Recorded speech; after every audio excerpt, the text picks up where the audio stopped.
be obnoxious and smiling. I love school. I hate my life. I love physics. Are you lying?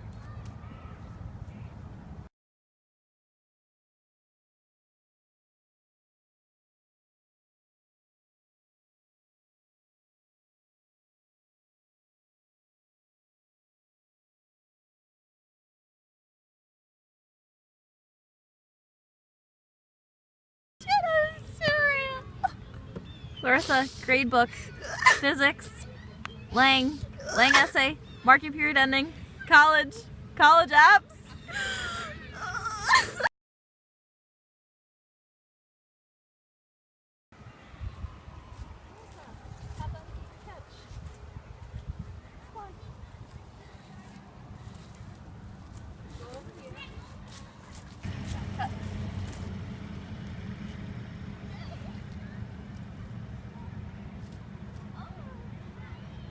Look really happy. Thanks, Dad.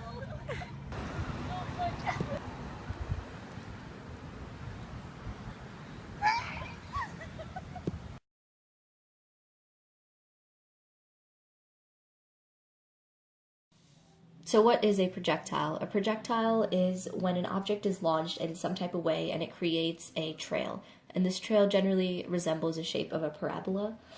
And the factor that affects this trail the most is gravity.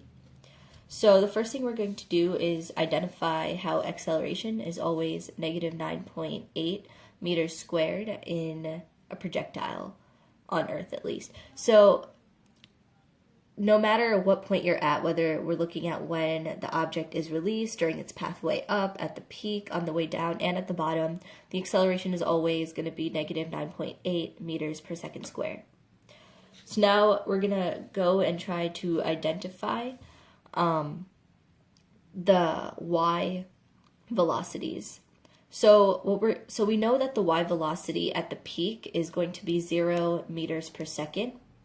So what we're going to do is use this formula, Vy of f equals Vy of I minus gt, to figure out the initial y velocity.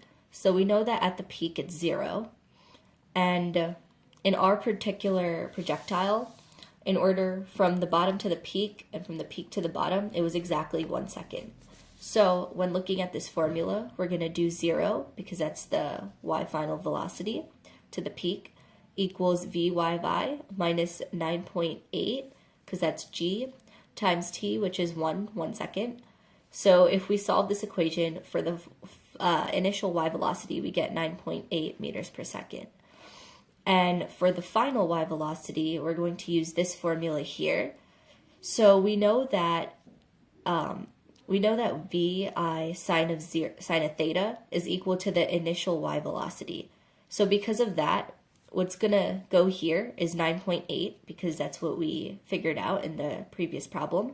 We're going to do 9.8 minus gt, so minus 9.8 times 2, because with the final, when looking at the final velocity, we're going to take into consideration the final time from when it takes from start to finish, and not just from the start to the peak. So altogether, we get negative 9.8 meters per second as the final. So we do know, so at each second, it is shifting by 9.8 meters per second. So here, since this is velocity, velocity has magnitude and direction, it's going at 9 meters per second upwards. And this is at the 0.5 second mark. It's going at 4.9 meters per second upwards. We're just dividing 9.8 we're just doing 9.8 divided by 2. Then at 0 meters per second, we get 1 second.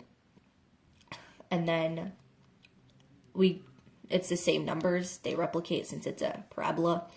And the only change is that the 4.9 meters per second and the 9.8 meters per second are negative, because they're going in the downwards direction. So this basically explains the whole, where all the y velocities are. So now to find the x velocity, we're going to use this formula here. Change in x equals Vi xt plus 1/2 a xt squared. So we know that in a projectile, the ax equals 0, so that kind of cancels this entire calculation out. So we get the change in x equals vix times t. So we know from when we filmed the video that the change in x was 6.35 meters. So we have that equals vix times 2 seconds for the entire change in time, for the entire time it took. And for vix, we end up getting 3.175 or 3.18 meters per second. So since we know that the x velocity is the same at all points and it is constant, so the x velocity at every single point when released, pathway up, at the peak, on the way down, and at the bottom is going to be 3.18 meters per second. So now the last thing that we're going to calculate here is the peak, the y position at the peak. So we're going to use this formula here, this whole formula here, and we're going to substitute in what we know. So we know that the initial y position we know is 1.57 meters. This was measured out when the video was filmed. Plus, alright, so we already know that the vi sine theta is equal to the initial y velocity. So what we do is 1.57 plus 9.8 times 1 second, because that was the time it took to reach the peak, minus 0.5 times 9.81 seconds squared. So if you calculate all this out, you get 6.47 meters. So at the peak, the y position is at 6.47 meters. So now, when we look at this chart, we know that the acceleration is negative 9.8 meters per second squared, as identified before. We know that these are the y velocities, as we've also identified before. The x velocities are this. We've calculated this just now. And then for the x and y positions, it started off at 0, because that's where it started off at. And then we have the y position, which is 1.57 meters. We've measured this out before when the video was filmed. And during the pathway up, the x and the y positions were increasing as the ball was moving to the right, and the y was also increasing as it was going up towards the peak. And then at the peak, these were the measurements. This was measured when the ball was being filmed, 3.18 meters, and then this we had just calculated now.